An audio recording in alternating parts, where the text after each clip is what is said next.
Baik, Assalamualaikum warahmatullahi wabarakatuh. Perkenalkan, nama saya Silvana, NIM 1861201193. Kali ini saya akan mempresentasikan tentang ringkasan mata kuliah MSDM. Manajemen Sumber Daya Manusia, Konsep dan Tantangan. Masalah yang dihadapi MSDM saat ini cenderung pada kemajuan teknologi yang dahsyat, pembatalan oleh berbagai peraturan pemerintah, penyusutan suplai energi dan sumber daya alam lainnya, pertumbuhan persaingan nasional dan internasional, tuntutan peningkatan perhatian terhadap kelestarian lingkungan dan perkembangan kegiatan kolektif para karyawan. Ini semua merupakan faktor-faktor lingkungan. Faktor organisasional seperti semakin tingginya tingkat pendidikan karyawan, peningkatan heterogenitas angkatan kerja, pelonjakan biaya-biaya personalia, dan penurunan produktivitas telah menempatkan praktek-praktek personalia ke puncak tangga perhatian manajemen. Dalam kondisi seperti itu, manajemen dituntut pertahankan para karyawan dan manajer berkaliber tinggi yang diperlukan organisasi agar tetap mampu bersaing. Pengertian manajemen sumber daya manusia. Manajemen menurut Mary Verker-Vollet berarti seni untuk menyelesaikan pekerjaan melalui orang lain. Artinya bahwa para manajer mencapai tujuan-tujuan organisasi melalui pengaturan orang-orang lain untuk melaksanakan berbagai pekerjaan yang diperlukan, atau dengan kata lain, tidak melakukan pekerjaan-pekerjaan itu sendiri. Menurut Filippo, manajemen personalia adalah perencanaan, pengorganisasian, pengarahan dan pengawasan kegiatan-kegiatan pengadaan, pengembangan, pemberian kompensasi, pengintegrasian, pemeliharaan, dan pelepasan sumber daya manusia agar tercepat berbagai tujuan individu, organisasi, dan masyarakat. Menurut Prince, manajemen personalia adalah penarikan seleksi, pengembangan, penggunaan, dan pemeliharaan sumber daya manusia oleh organisasi. Berdasarkan dua definisi tersebut, MSDM adalah penarikan, seleksi, pengembangan, pemeliharaan, dan penggunaan sumber daya manusia untuk mencapai baik tujuan-tujuan individu maupun organisasi. Manajer personalia adalah semua manajer yang mengendalikan orang-orang lain. Semua manajer dalam perusahaan harus terlibat dengan kegiatan-kegiatan manajemen personalia agar tercapai tujuan-tujuan individu dan organisasi. Berbagai pendekatan dalam manajemen personalia. Pendekatan MSDM personalia adalah pengelolaan dan pendayagunaan SDM. Martabat dan kepentingan hidup manusia hendaknya tidak diabaikan agar kehidupan mereka layak dan sejahtera. Pendekatan manajerial manajemen personalia adalah tanggung jawab setiap manajer departemen personalia hanya menyediakan dan memberikan jasa atau pelayanan bagi departemen-departemen lain. Oleh karena itu, analisis akhir terhadap prestasi kerja dan kehidupan kerja setiap karyawan tergantung pada atasan langsung. Pendekatan proaktif manajemen personalia dapat meningkatkan kontribusinya kepada para karyawan, manajer, dan organisasi melalui antisipasinya terhadap masalah-masalah yang akan timbul. Desain pekerjaan dan informasi analisis pekerjaan. Desain pekerjaan adalah fungsi penetapan kegiatan-kegiatan kerja seorang individu atau kelompok karyawan secara organisasional. Tujuannya adalah untuk mengatur penugasan-penugasan kerja yang memenuhi kebutuhan-kebutuhan organisasi, teknologi, dan keperilakuan. Analisis pekerjaan secara sistematik, mengumpulkan, mengevaluasi, dan mengorganisasi informasi tentang pekerjaan-pekerjaan. Ini biasanya dilakukan oleh para spesialis yang disebut analisis pekerjaan. Jadi, setelah Departemen Personalia terlibat dalam proses perancangan pekerjaan, pemahaman tentang pekerjaan-pekerjaan dan persyaratan-persyaratannya harus dikumpulkan melalui analisis pekerjaan.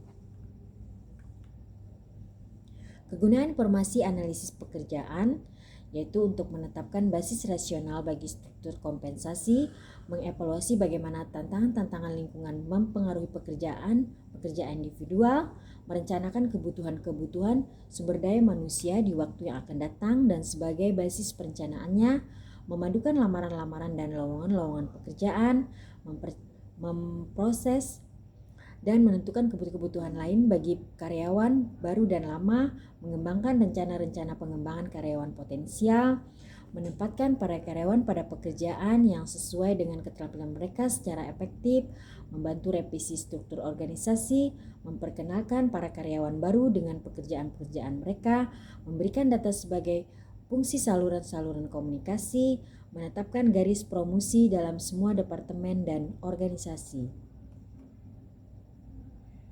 Perencanaan sumber daya manusia. Perencanaan sumber daya manusia merupakan serangkaian kegiatan yang dilakukan untuk mengantisipasi permintaan-permintaan bisnis dan lingkungan pada organisasi di waktu yang akan datang dan untuk memenuhi kebutuhan-kebutuhan tenaga kerja yang ditimbulkan oleh kondisi-kondisi tersebut.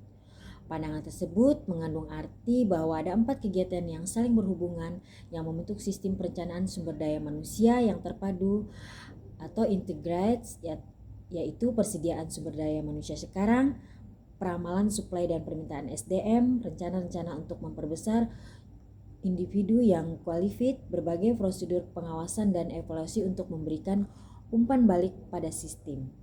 Secara lebih sempit, perencanaan sumber daya manusia berarti mengestimasi secara sistematik permintaan atau kebutuhan dan suplai tenaga kerja organisasi di waktu yang akan datang. Ini memungkinkan MSDM menyediakan SDM secara lebih tepat sesuai dengan kebutuhan organisasi.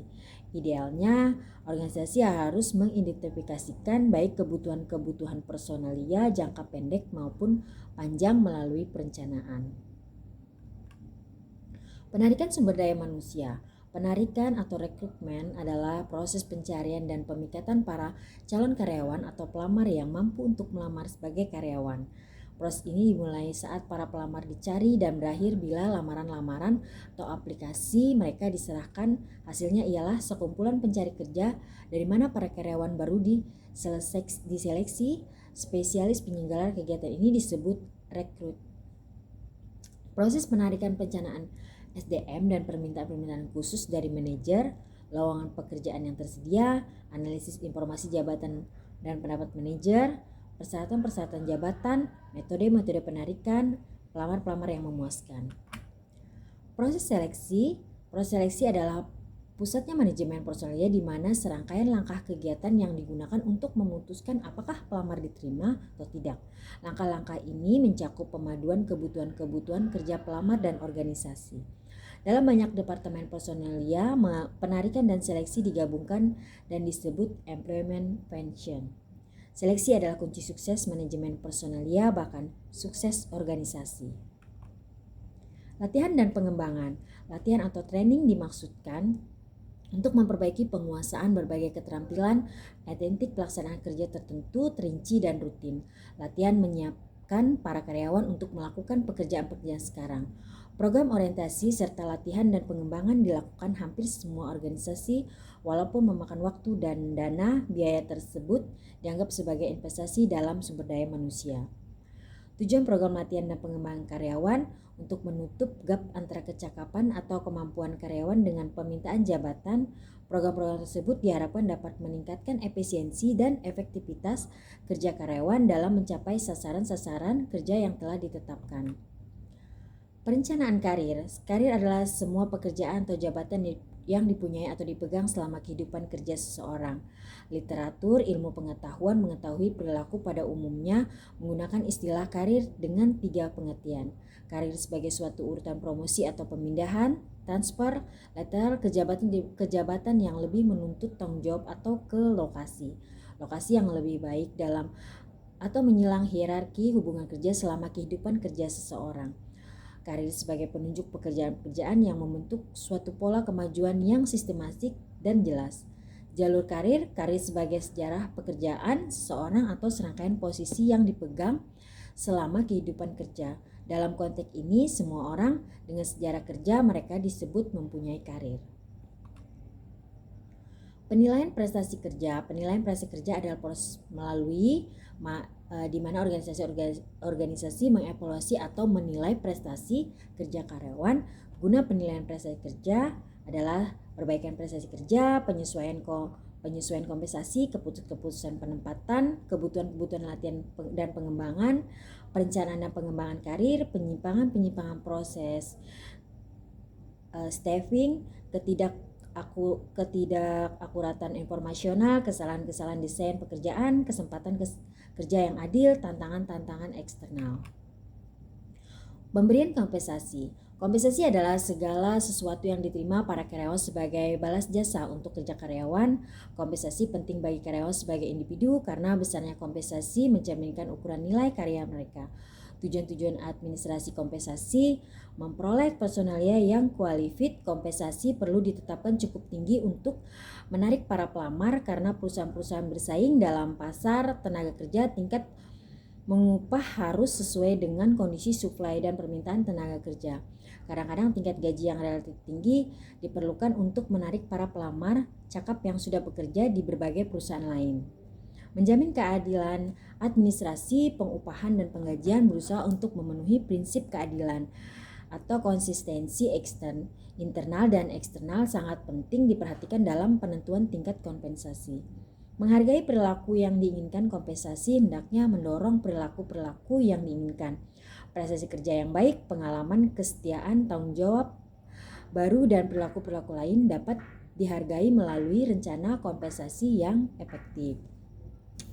Demikian presentasi saya tentang ringkasan materi kuliah MSDM kali ini dengan konsep dan tantangan, pengertian manajemen sumber daya manusia, berbagai pendekatan dalam manajemen personalia, desain pekerjaan dan informasi, analisis pekerjaan, kegunaan informasi analisis pekerjaan, perencanaan sumber daya manusia, penarikan sumber daya manusia, proses seleksi, latihan dan pengembangan, perencanaan karir, penilaian prestasi kerja, dan pemberian kompensasi. Terima kasih saya ucapkan. Wassalamualaikum warahmatullahi wabarakatuh.